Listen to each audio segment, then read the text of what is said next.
Muito bem. Está um pouco frio, né? Para o Rio é bem frio. Muito bem. Bom, a ideia é que nesse segundo momento, eu acho que vai ser um tanto quanto rápido, porque nós abriremos em uma terceira oportunidade do nosso encontro para perguntas e respostas. E o Schubert ainda tem que falar, porque eu roubei muito tempo dele, né? Coitado. Bom, Leon Denis... isso? Ficou melhor? Tá. Eu não tenho habilidade nenhuma com oratória, vocês perceberam, né? Muito bem. Eu acho que melhorou. Tá. Bom, Leon Denis, ele representou um momento histórico do Espiritismo ao qual geralmente as pessoas falam assim, as obras clássicas, não é? Aquelas obras que todo mundo olha assim, nossa, são difíceis, né? A gente pega um Delane e aquilo não entra na cabeça. Não tem, geralmente a gente ouve bastante isso, não é? Mas essas obras, elas são repletas de substância. Elas têm muito conteúdo e profundidade. É interessante que quando vamos ler a obra de André Luiz, percebemos com muita clareza que há uma conexão entre aquilo que André Luiz está relatando de um ponto de vista espiritual, ou seja, ele estando do mundo espiritual, ele observa o fenômeno espírita e nos relata. Isso fica muito patente, por exemplo, em Missionários da Luz, quando André vai falar sobre psicografia, vai falar sobre obsessão, vai falar sobre as materializações. Nos domínios da mediunidade é um exemplo clássico disso, né? Em toda a obra ele está observando o fenômeno mediúnico.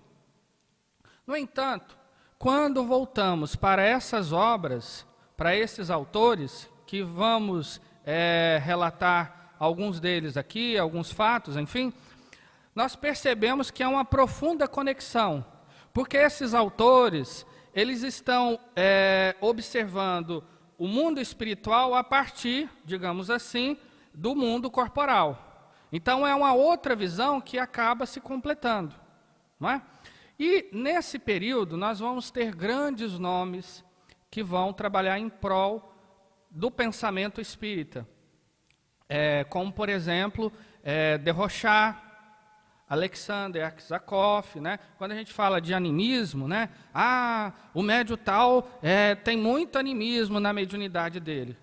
É um termo que a gente vai encontrar na obra de Aksakov, Animismo e Espiritismo. E é uma obra fantástica. Vamos dar só um contexto dessa obra, que Denis vai tratar praticamente nas duas primeiras partes. Em todos os capítulos, tem quase todos os capítulos, né, para não ser leviano, tem alguma citação dessa obra.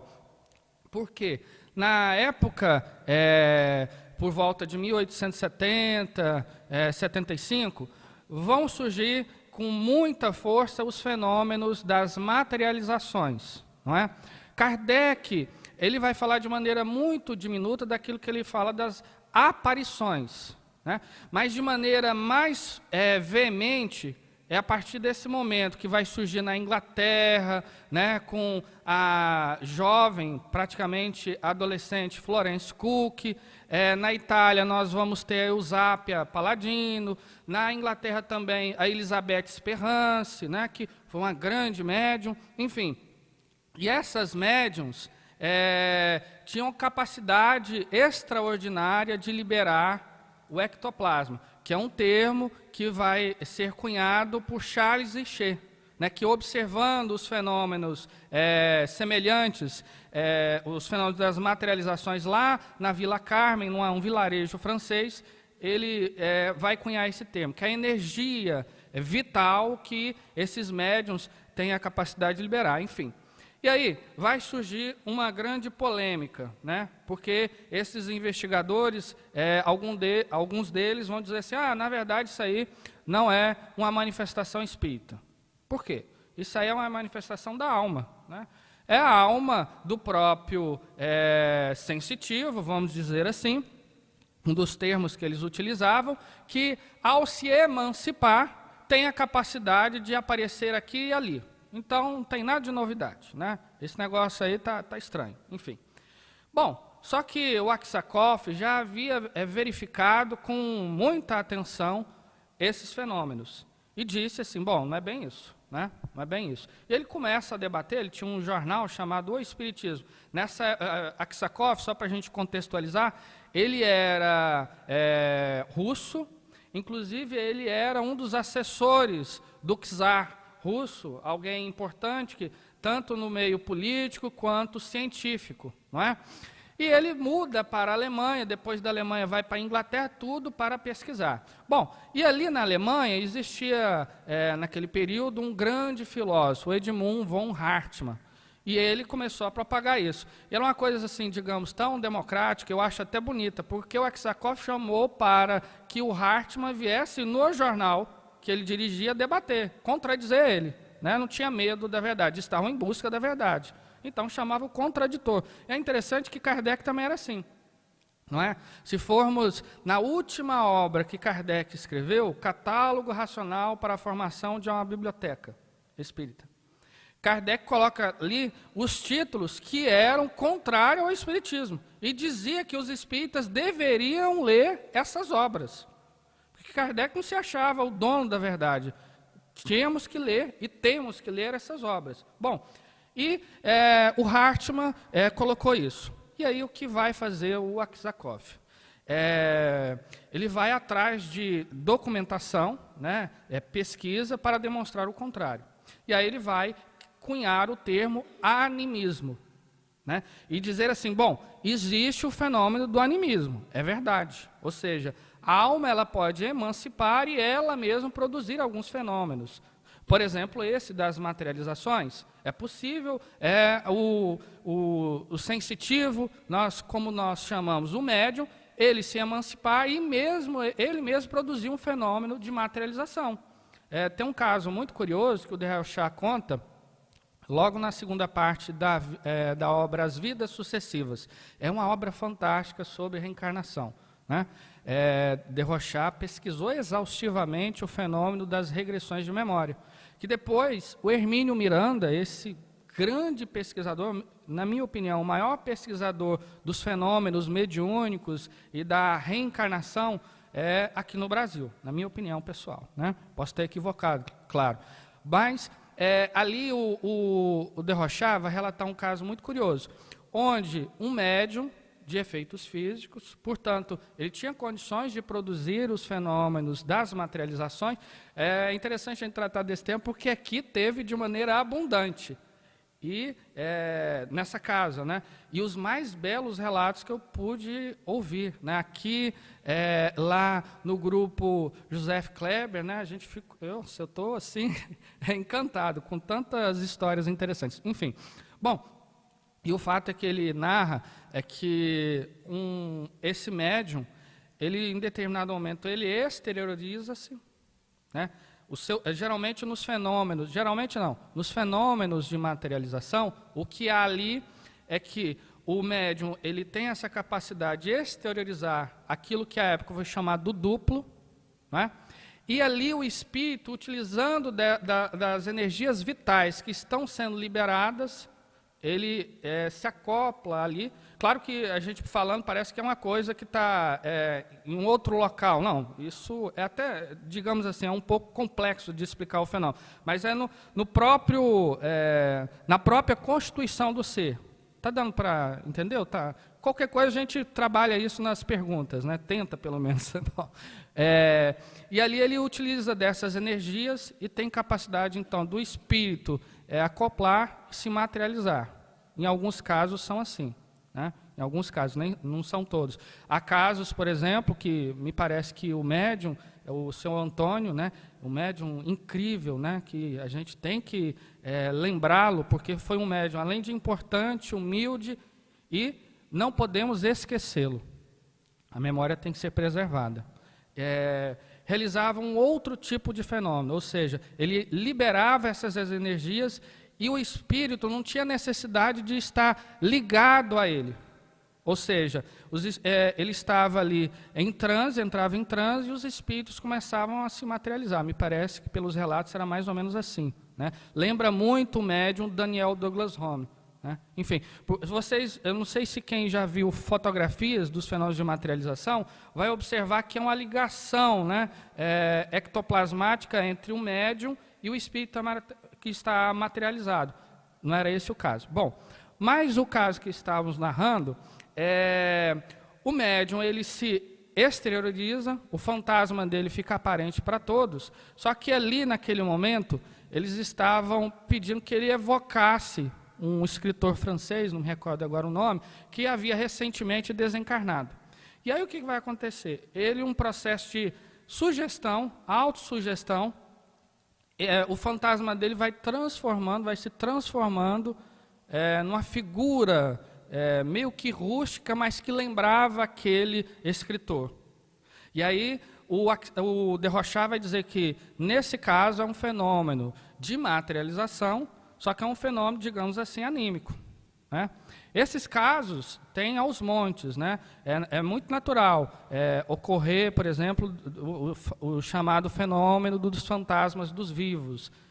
Enfim, mas esse a gente pode classificar como um fenômeno de materialização, sim, mas é um fenômeno anímico. Mas há esses outros casos, onde, por exemplo, e é a prova que o Aksakov vai apresentar na obra Animismo e Espiritismo, porque uma das questões que eles apresentavam era a seguinte: bom, eu nunca vi o espírito materializado e o médium. Quem pode me dizer que o espírito materializado não é o próprio médium, né? Como? Percebe? Por isso que eu contei o caso ali do de Rochat, porque ele poderia, por um processo de autossugestão, se transformar naquela personalidade, enfim. E aí o Aksakov, tanto ali na Alemanha, mas principalmente na Inglaterra, ele vai produzir várias provas. Uma delas é um médium inglês, o Eglinton, né, que ele, o seu amigo espiritual, a pedido, claro, do Aksakov, vai trazê-lo. O médium estava em transe, um transe muito profundo, né? Geralmente nos fenômenos de efeitos físicos e de materialização tem um transe profundo, a pessoa fica quase que estática, né? Há casos que por exemplo, que o corpo do médium inclusive some, e isso é real, está na literatura espírita, muito séria e fidedigna, né? Fatos Espíritas, do William Crookes, essa própria obra do Aksakov, enfim. E o amigo espiritual do Eglinton o traz, né, pelos braços, e ali o Aksakov pode tirar a fotografia. Então ele tira a foto e mostra para o Eglinton, para o Edmund von Hartmann, né? Claro que não é mostrar para ele escreve a obra e fica muito patente que estava assim demonstrado que havia ali a figura materializada, mas também a figura do médium, né, que estava adormecido. Esse é um dos, digamos assim, um dos dramas, né, uma das dúvidas mais patentes da época. Mas, além desse fenômeno, que é um fenômeno, digamos assim, belíssimo, havia o fenômeno das manifestações dos vivos. E Denis vai contar alguns casos aqui, muito interessantes, e essa obra, gente, é simplesmente espetacular. No Invisível é incrível, porque ele vai tratar, obviamente não vai dar para a gente relatar todos os casos, os fatos, né, relacionados à psicografia, a incorporação, né, que é um tema polêmico, enfim, a visão psíquica, né, mas aqui uma quantidade grande de casos, que é uma ideia muito interessante de todos nós lermos, porque nos dá segurança para o trabalho com a mediunidade. Bom, essa questão dos fantasmas dos vivos, tem um caso aqui narrado por Denis, que chamou muita atenção de muitos companheiros, porque um navegante, diretor de um barco, me foge agora o termo, diretor de barco, comandante do barco, em noite alta, ele estava parado e em determinado momento, com muito sono, cansado, né, pelas lutas do dia, ele começa a perceber uma figura próxima. Ele olha num rompante e percebe, né, um outro comandante, pelo menos com uniforme de comandante, enfim, e essa aparência o assusta.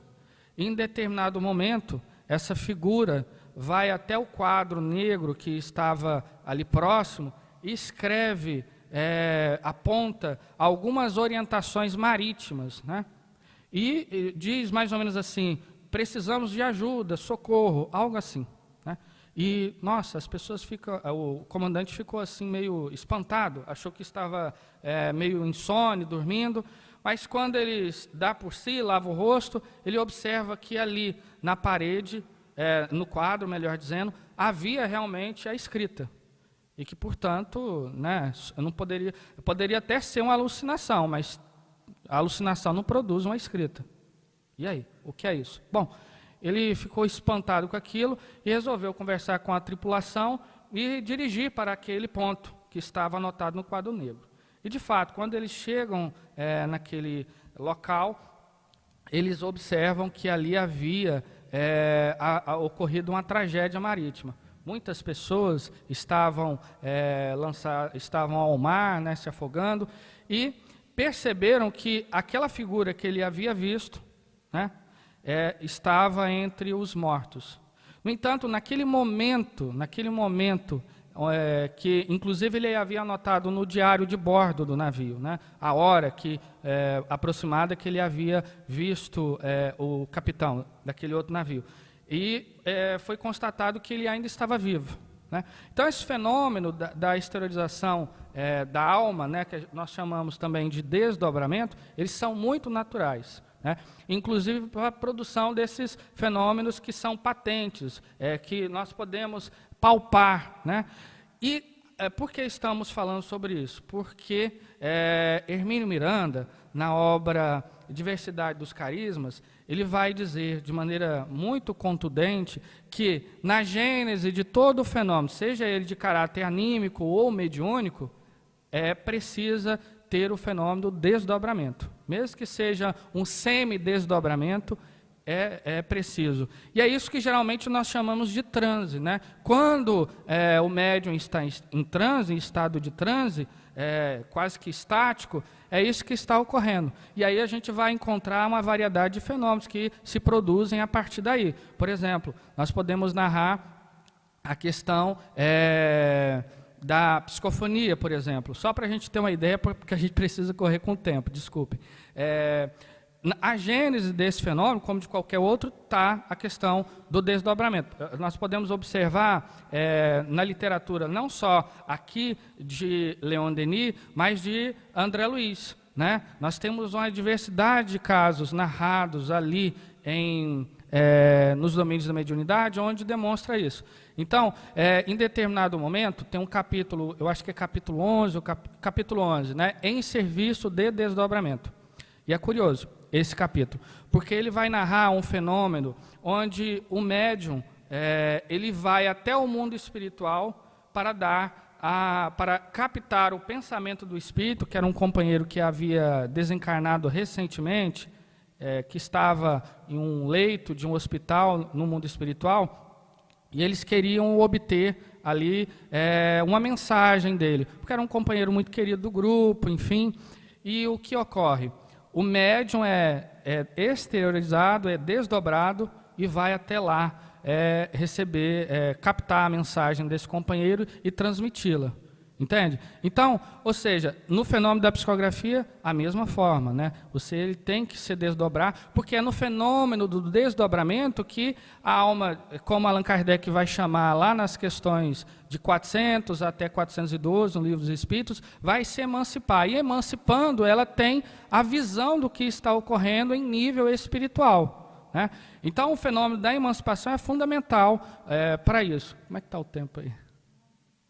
15 minutos, ok. Bom, Uma questão que Denis vai trabalhar aqui, e é um capítulo interessantíssimo, é a questão da escrita direta e da psicografia, que é outro fenômeno que no período dessas manifestações, em que Denis vai participar como uma das figuras centrais para dar unidade e organização a essas ideias e a catalogação desses fenômenos, essas duas questões. A escrita direta, vamos começar por ela.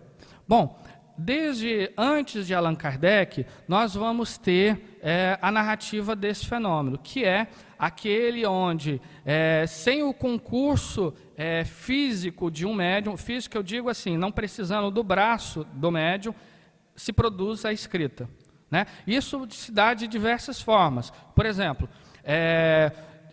teve uma obra publicada chamada Estudos Espíritas, Estudos da Escrita Espírita, na França, em 1856, portanto, um ano antes da publicação de O Livro dos Espíritos, do Barão de Gutenberg, eu acho que é isso, tá? Não sei francês, enfim. Esse barão, ele tinha por hábito de levar papel e lápis para os museus. Então ele visitava o Museu do Louvre, ou então às vezes ia para a Inglaterra, e geralmente nos museus ele deixava ali um lápis e um papel, e o lápis, curiosamente, ele começava a se mover e começava a escrever algumas coisas ali no papel. Esse é um fenômeno, né? Ou seja, o espírito, através da força ectoplasmática, né, das energias vitais do barão, ele toma o lápis e começa a escrever. Há casos que são muito interessantes também, em que o espírito, inclusive esse é um caso que o William Crookes vai contar em Fatos Espíritas, né? E está narrado aqui no Invisível. Uma sessão, o Crookes, esse genial químico inglês, ele percebe uma mão, né, descendo. Essas experiências foram feitas com a médium Kate Fox, né? A mão vai descendo. Tinha um dos assistentes que segurava com força o lápis, né?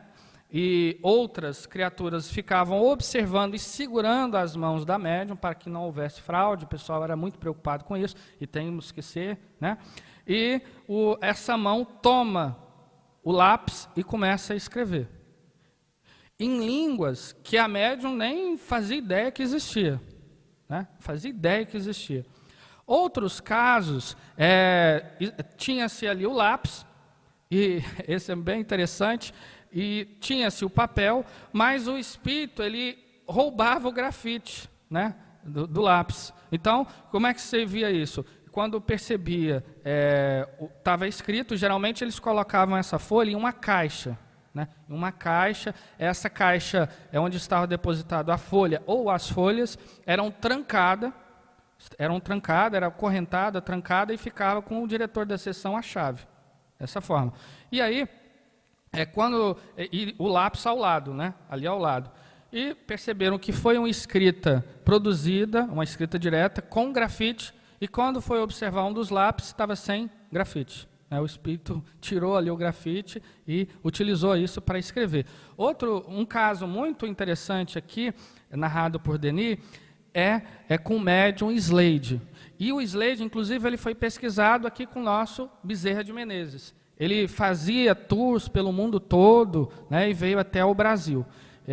E como que era o trabalho dele? Ele utilizava da ardósia, e aí a gente vai entender o que aconteceu lá com Moisés, com o recebimento das tábuas da lei, né, o decálogo, enfim.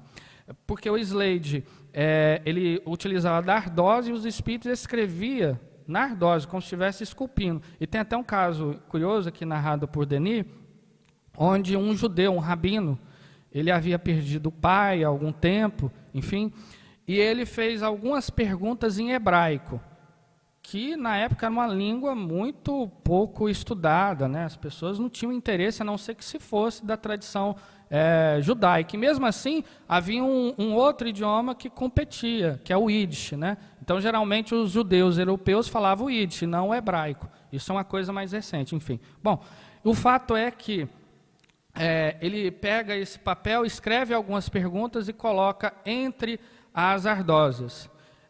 E a ardósia era fechada, trancada, o médium entrava em transe, e quando se percebia, né,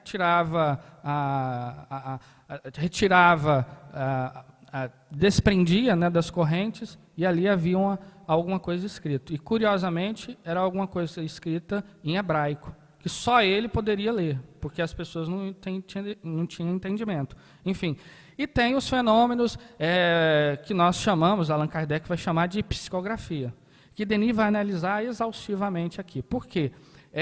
Vai surgir grandes médiuns, inclusive médiuns que, de certa forma, vão antecipar a obra de André Luiz. Falávamos, eu acho que ontem à noite, né, na casa da Cíntia, de um médium assim fantástico, né, George W. Owen. E hoje também conversávamos com a dona Fonseca, né, muito simpática ela, por sinal.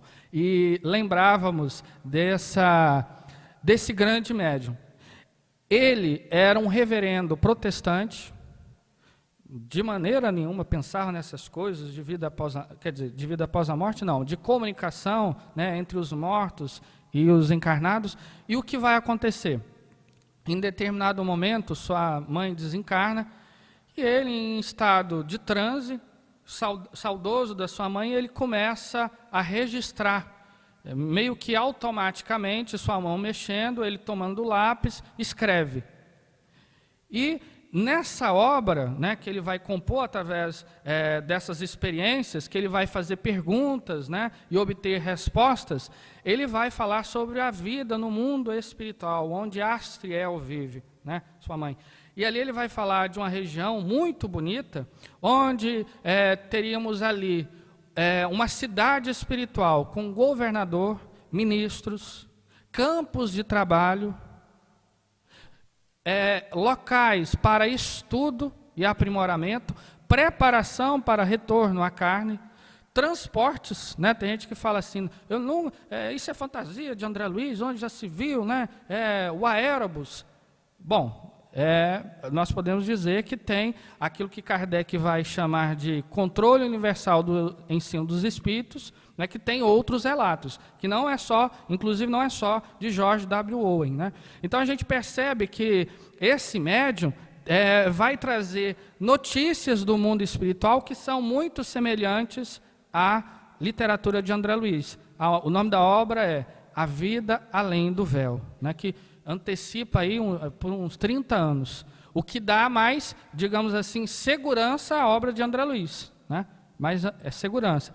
E um médium que vai chamar muita atenção para o fenômeno também da psicografia, que é um outro protestante, inclusive ele era professor da Universidade de Oxford, da Cátedra de Teologia, o Staton Moses, que vai escrever assim, coisas belíssimas, uma obra que inclusive já está traduzida, Ivone da Amaral Pereira. Ivone da Amaral Pereira vai recomendar muito essa obra lá em Devassando o Invisível, que é Ensino Espiritualistas, né, que tem um conteúdo moral belíssimo. Nessa obra, a forma que ela foi captada é muito curiosa, porque ele tinha medo de estar ele influenciando o que estava acontecendo ali. Então, o que ele fazia? Uma coisa muito interessante. Ele estava psicografando e estava lendo a República de Platão. Ficava lendo a República de Platão enquanto sua mão mexia. Mexia, era uma escrita mecânica, não é? E ele dava a passividade e as coisas vinham. E de um conteúdo assim, moral muito elevado. Esse é um outro médium, né? E assim vai, uma quantidade grande de médiums que inclusive vão resolver problemas da arqueologia. Lembrávamos de um caso ontem, que está narrado aqui por Denis, de um zelador de correios, né? Só para a gente ter ideia, a gente está correndo, né? Por indisciplina minha mesmo, mas a gente está correndo, não dá para explicar de maneira assim muito detida, mas vão ao livro, porque esse conteúdo e muito mais está ali. Que é relatado numa revista italiana, que inclusive Ernesto Bosano escreveu muito nela, Luz e Sombra. E aí o que acontece? Esse zelador dos Correios, uma pessoa praticamente analfabeta, em determinados momentos, caindo em transe, começava a escrever. enlouquecidamente, assim, com uma velocidade muito grande, em línguas que ninguém sabe, né? Ele não tinha condições de saber que línguas são essas. E tinha um professor de uma determinada universidade italiana, um professor de filologia, né, que estuda essas línguas antigas, né, essas línguas mortas, que estava pesquisando uma determinada placa de runas. Essas runas lá dos países escandinavos, não, ali vinculado a germânicos, né, dos países germânicos. É uma coisa assim muito específica, né, que só um filólogo mesmo para ter interesse por isso. E essa placa quebra, ele fica sem condições de interpretar a placa. Só tinha ali alguns rudimentos. E, curiosamente, através da psicografia desse zelador, né, que não fazia ideia do que estava fazendo, eles conseguem resolver o problema. Por quê? Em determinada noite ele psicografa algumas runas. Imagina psicografar runas, né? Deve ser uma coisa assim muito sui generis, enfim. E aquela notícia se espalha e o professor italiano vai conferir. Claro que muito cético, mas vai conferir. E, curiosamente, era justamente o conteúdo que ele estava precisando para decifrar a danada da placa, que havia se quebrado. E resolver um problema, né? Que era um caso que falava sobre uma guerra, alguma coisa, uma guerra tribal, enfim, que era do interesse dele. Mas a mediunidade tem dessas coisas, né? A gente percebe, por exemplo, na obra de Francisco Cândido Xavier, a literatura riquíssima desse médium, como, por exemplo, em Paulo e Estevão, onde coisas que a historiografia do cristianismo primitivo não dá conta até hoje, e que ali já está, digamos assim, clarificado para nós. E, assim, uma diversidade grande de médiuns que vão produzindo esses fenômenos, que vão nos encantando, mas, ao mesmo tempo, vão contribuindo para o desenvolvimento da humanidade. Se a gente for perceber em todos os grandes gênios, né, como o Humberto muito bem colocou, dessas grandes descobertas, por trás disso a gente vai ver mediunidade. Mediunidade é alguma coisa assim muito natural para todos nós, pelo menos deveria ser, né? É alguma coisa que desde o início dos tempos a gente reconhece ali essa vontade, pelo menos ali nos primeiros registros da história, nas cavernas, né? Essa essa patente vontade de se comunicar com, por exemplo, com os ancestrais. E desde aí, né, a gente vai percebendo que grandes descobertas, gênios da música, da arte, da literatura, temos ali mediunidade. Enfim, eu acho que é isso. Muita paz. Boa tarde de novo, gente. Então, como nós vimos, né, ao longo da tarde toda, a mediunidade ela se processa de uma forma muito peculiar, né? O poeta, filósofo e biólogo Goethe, né, um dos maiores escritores da história, né, ele dizia o seguinte: eu faço as malas para o sul e viajo para o norte, né, tentando expressar o quê? Na vida, há certas coisas que são muito difíceis de a gente encaixar num planejamento exato. E é bom que nós estejamos abertos a, de vez em quando, escapar dos nossos planejamentos, escapar das nossas rotinas, para seguir uma inspiração, seguir uma intuição, né?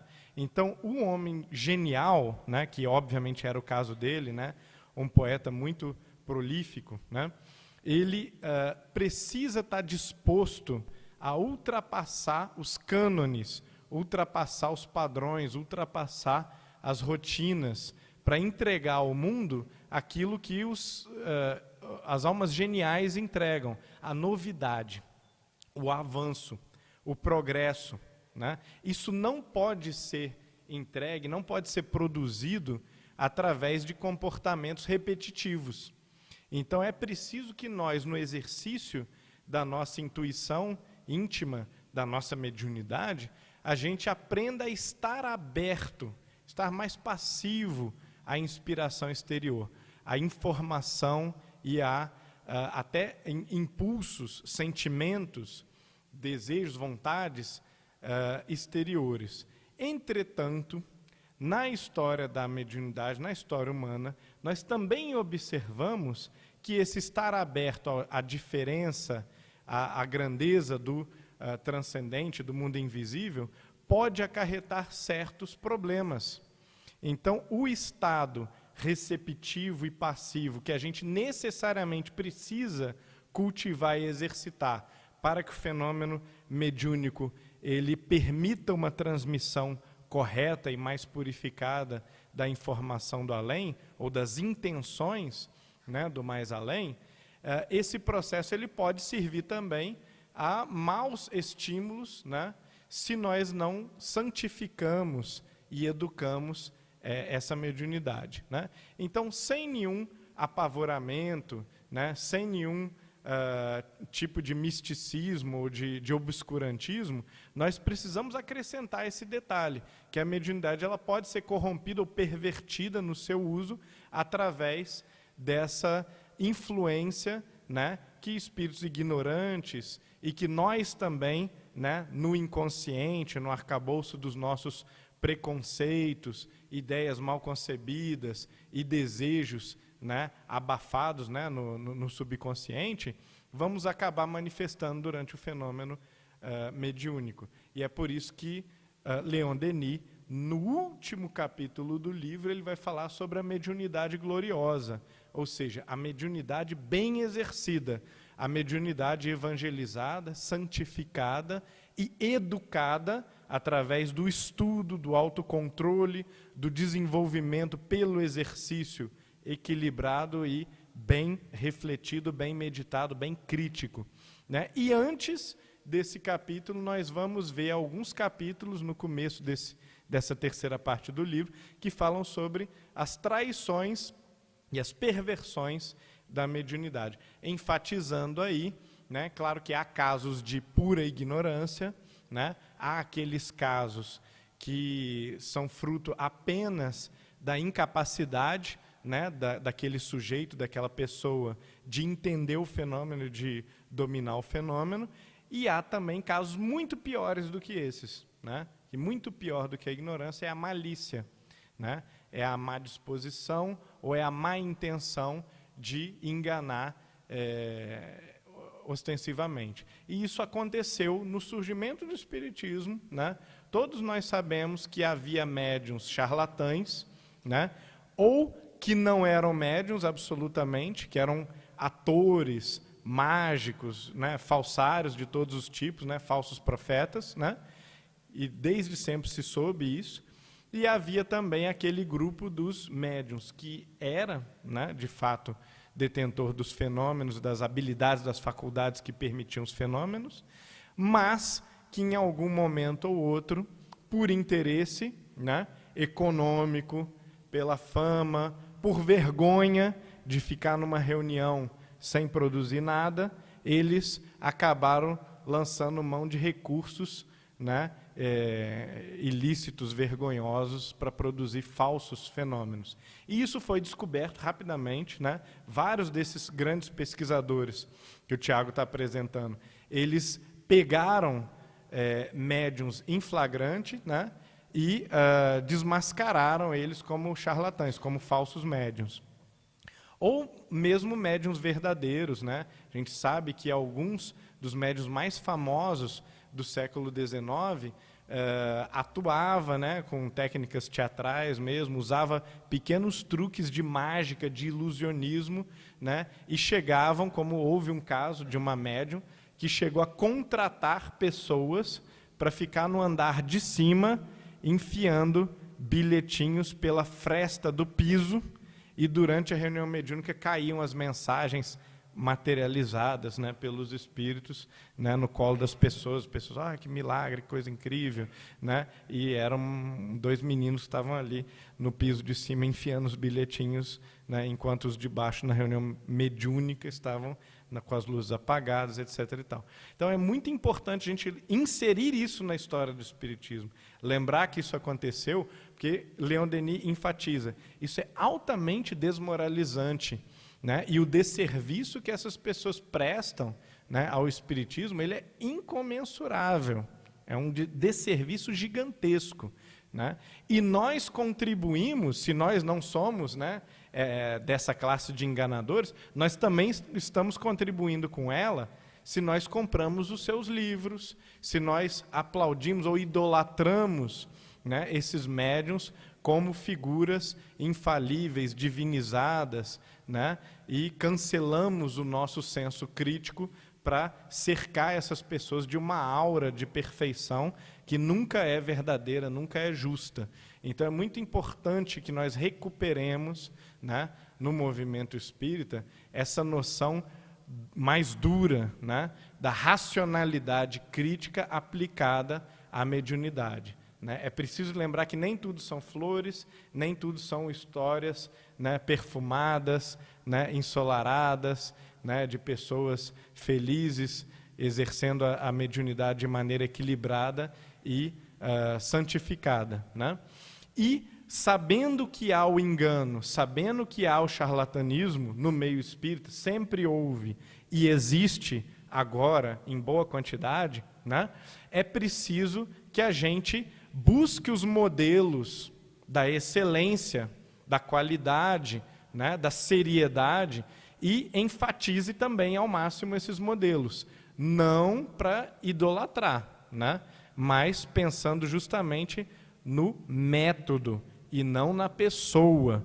E, ao enfatizarmos esses métodos corretos, né, nós vamos conseguir evitar os equívocos, os enganos, as malícias, em alguma medida, né? Porque a certeza absoluta e a verdade a todo momento e absoluta, o ser humano não é capaz de sustentar, né? Mas é possível, como em qualquer outro campo da vida, que nós, através dos métodos corretos, nós consigamos depurar um pouco o movimento de todos os maus exercícios da mediunidade.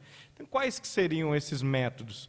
Leon Denis diz. Bom, vou começar contando um caso de um amigo meu, que é um professor da Universidade de Oxford, e ele era um físico do laboratório do superacelerador de partículas da Suíça, o CERN, né? E ele disse o seguinte, né, como matemático e físico matemático, né, de um grau muito avançado que ele era, ele tinha que resolver equações complicadíssimas em um prazo relativamente pequeno de tempo, na medida em que os dados saíam do acelerador, né? Eles coletavam os dados e a equipe dividia pedaços, né, de dados para calcular rapidamente o que aquilo significava, que tipo de subpartículas poderiam ter saído daquela explosão, daquela colisão, porque rapidamente esses dados, se não fossem corretamente catalogados, eles podiam se perder, né? E o trabalho era dificílimo, né? Trabalho de ciência, né, dos mais tecnicamente avançados. E ele dizia o seguinte, bom, há certas questões que simplesmente não dava para resolver, né? Fórmulas muito intrincadas, com muitas variáveis que pareciam não se encaixar. E aí, depois de muitas e muitas horas olhando para o quadro, batendo na calculadora, tentando ver quais eram as possibilidades, eu saía do laboratório, ia até um parque, né, me ajoelhava e fazia uma oração, pedindo para Deus que, se fosse o caso de descobrir como aqueles cálculos se encaixavam, né, que Ele me ajudasse, né? E aí eu voltava para o trabalho e, de algumas centenas de vezes que eu usei esse procedimento, eu observei que todas as vezes eu resolvi a conta imediatamente depois, né? Isso é um uso correto da mediunidade. Por quê? Porque é o uso que produz bons resultados no sentido moral, né? É um benefício, né? É algo que acrescenta alguma coisa à humanidade, né? Se nós, no nosso trabalho, se na nossa família, se nas relações interpessoais, quando alguém pede um conselho, a gente consegue o recolhimento, um nível de concentração maior, e nesse nível de recolhimento de concentração, com a boa vontade e com a boa intenção de ajudar, né? Se nós conseguimos manter esse nível de concentração e de boa disposição por algum tempo, certamente o tipo de assistência que nós vamos receber é diferente de um sujeito que tem a faculdade mediúnica muito desenvolvida, muito ostensiva, sem esses cuidados. Então, não há segredo, não há mistério, é tudo muito simples, né? A oração, a boa vontade, né? A boa intenção, que aquele gesto gere bom fruto, né? O desinteresse da vantagem pessoal, né? Seja qualquer tipo de vantagem que for, porque às vezes a gente já tem no Brasil bem desenvolvida a mediunidade gratuita, mas o sujeito, ele intimamente, ele goza, né, daqueles privilégios, daquele bem-estar, né, do orgulho, da vaidade exacerbada pelos fenômenos que ele realiza, né? E isso Deus e os espíritos detectam muitíssimo bem, né? Esse também não é, embora não seja tão ruim quanto um charlatanismo ou uma mediunidade paga, né?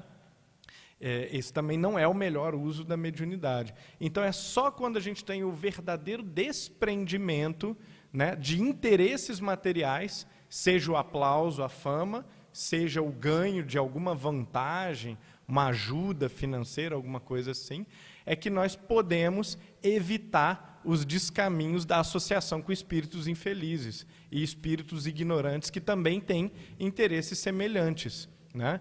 E, similarmente, cultivando as virtudes que nós conhecemos de milênios, né, que estão aí muito bem expostas nos modelos filosóficos, nas grandes religiões. As virtudes são sempre as mesmas, né? A alma humana, ela facilmente encontra as leis morais de Deus, uma vez que essas leis, elas já estão escritas na consciência de cada um de nós. Então, nós não precisamos de estudos avançados e nem pertencer a uma cultura ou a um grupo de pensamento específico para nós sabermos quais são essas leis morais, né? O homem primitivo e o indivíduo de qualquer cultura, de qualquer ambiente, mesmo quando a crença dele é mais materialista, ou quando a cultura dele é mais antirreligiosa e tendendo a desacreditar dos valores morais, acreditar que são construções da cultura, mesmo assim, ele no seu íntimo, ele sabe o que é o decente e o que é o indecente, ele sabe qual é a fronteira entre o bem e o mal, e ele reluta em cruzar essa fronteira, porque ele sabe, no seu íntimo, ele sabe que está se comprometendo.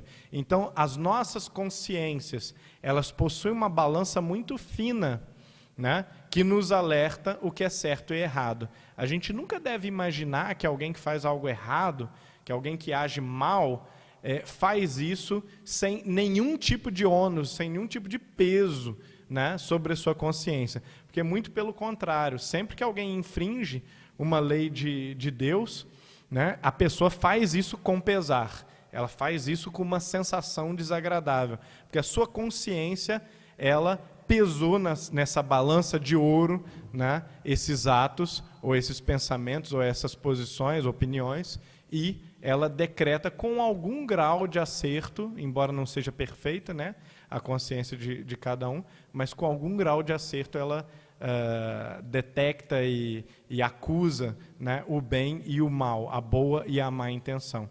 Então é isso, esse é o grande conselho de Leon Denis para o bom exercício da mediunidade. E disso nós temos numerosos exemplos, né? A gente pode pegar um modelo mais absoluto de excelência moral, como Jesus, ou a gente pode pegar centenas de modelos de artistas, de cientistas, de políticos, de humanistas, né, de trabalhadores de todas as áreas que se sacrificaram, que se dedicaram mais do que o esperado, que fizeram de tudo um pouco e até o impossível se desdobrando para que a obra terminasse e fosse não apenas suficiente, mas fosse excelente, fosse bela, fosse boa. Então, quando essas características elas são buscadas por nós e nós conseguimos de alguma forma realizar obras belas e boas, e uma grande quantidade de seres humanos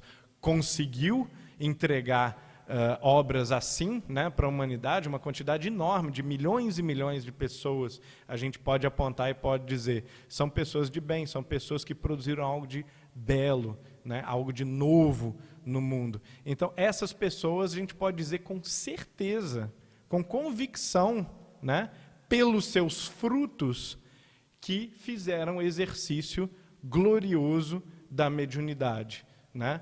Então, nós vamos identificar quem são os médiuns santificados e divinizados através do seu espírito de sacrifício, pela sua compaixão, caridade, solidariedade com outras pessoas, né?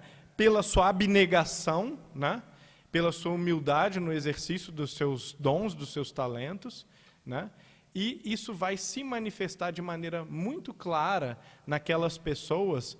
Voltando para o poeta, né, Goethe, né, que era um sujeito que reconhecia estar inspirado a maior parte do tempo, isso vai redundar, vai se objetivar numa vida muito produtiva, né? Uma das grandes características da mediunidade gloriosa é que a gente olha para esses sujeitos e diz, poxa, mas fulano de tal escreveu 10.000 páginas. 10.000 páginas, né?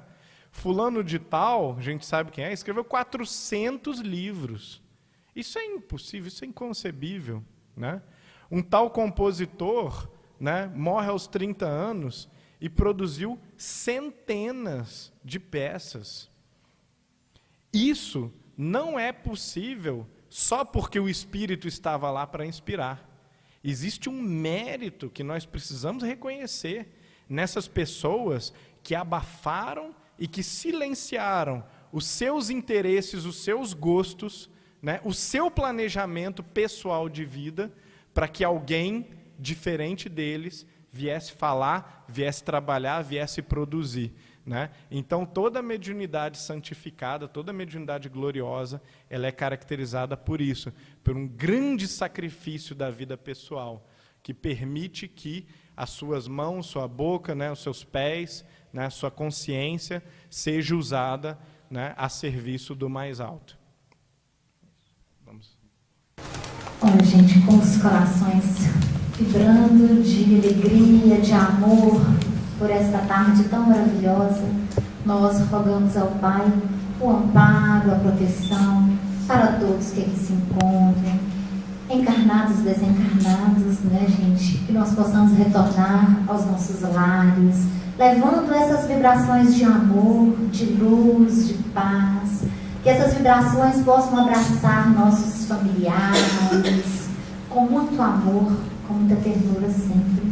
Mas rogamos também a essa espiritualidade que carregue essas vibrações para os locais onde haja dor, onde haja sofrimento, para que possa ser amenizado a tantas dores. Rogamos a nossa querida Mãe Santíssima, Mãe que nos ampara, que nos ilumina, que nos fortalece, Mãe que acolhe a tantos irmãos necessitados, que os fluidos desta casa, desta tarde, Senhor, possam encontrar corações necessitados. E assim, em nome de Deus, sempre, do nosso querido patrono, Dr. Dias da Cruz, trabalhador incansável da seara do amor, e essa falange tão maravilhosa desta casa, nosso amado Mestre Jesus, nós pedimos permissão, não é, para encerrarmos a nossa palestra, o nosso seminário, né, da tarde de hoje.